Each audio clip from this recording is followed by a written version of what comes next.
Right, let's take you through the basics, and we'll start with the two words leading and kerning. These are two words that you'll see often. They're old words actually. They were used in hot metal newspaper printing way back, but even though they're still being used, you don't need to worry about the origination, but the meaning of them and the use of them is still the same. So kerning is basically the space between letters. Can be adjusted. Most applications give you the option of adjusting both of these.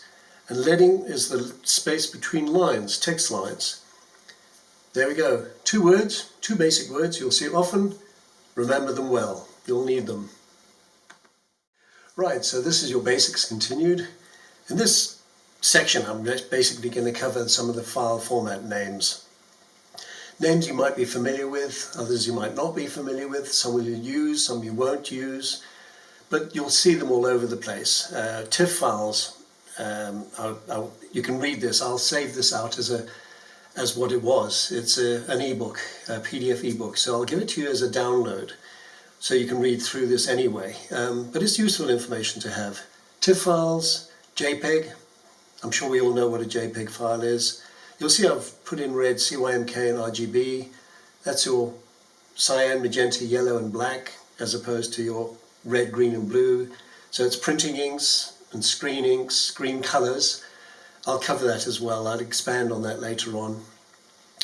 Alpha channels I'll expand on. In fact, one of the PNG files that we've got here, portable network graphics, PNG files come, well, you have an option, but one of the options you can do with them is you can put them onto a non-background, onto a transparent background, as this Joker illustration is.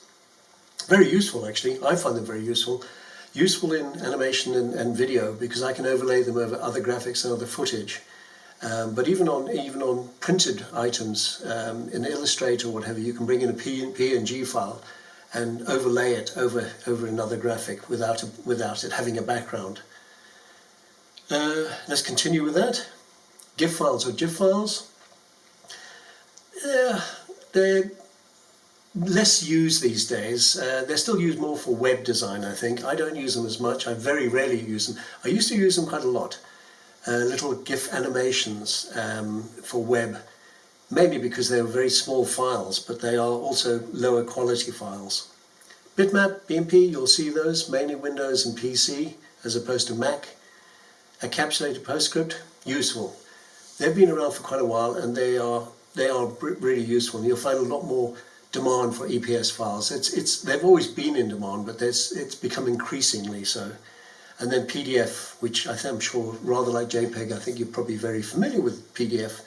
PDF was developed by Adobe some years back, and always been very useful. And I think the use of it has increased over the years. Now you're finding even printers are asking for PDF files, whereas before they used to ask for encapsulated PostScript more. But PDF these days seems to have become very popular. As I said, this ebook is a PDF file. Yeah, for print and ebooks, yes, apart from other things. So that's basically the basics on that. Right, basics part 3. Let's take you through this fairly quickly. CYMK, which we've mentioned already, as opposed to RGB. CYMK, cyan, yellow, magenta, and black. Printing inks, as opposed to your screen colors, which are your red, green, and blue, your RGB. Much more luminous, as opposed to printing inks, which are limited by virtue of the fact they're printed on a substrate. You can read this. Alpha channels, transparent backgrounds, transparent channels. So it could be video footage filmed on a green screen, for example, and then overlaid over other footage or other graphics. And with your printing, your graphics, PNG files work the same way. Alpha channel. They don't have to be. PNG doesn't have to have a transparent background, but its advantage is that it can have a transparent background. And as we've said, my illustration of the Joker above is a PNG file. Vector and raster. These are two words that you're going to come across. I will explain these through graphics. That's probably the best way of doing it. But in essence, a vector graphic is a scalable graphic that's really, it's not a photograph, it's not a picture. And a picture or photograph or a raster or a bitmap graphic is based on pixels and definition, and the more pixels and the smaller the pixels, the better the definition. And I've used the analogy of a digital camera.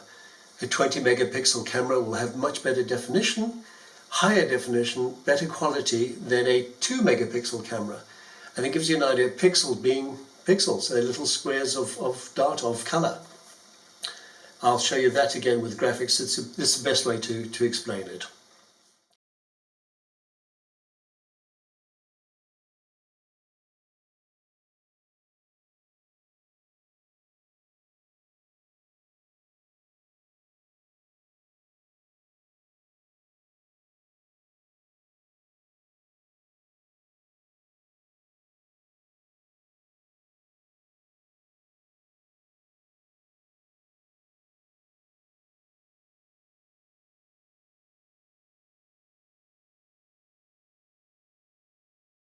Right, I think that kind of sums up the basics. There'll be other words that will crop up, and we'll explain them as they do crop up. But I think for now that's enough of the basics, and we'll now start getting into the meat of graphic design, taking you into projects. And so let's crack on with that.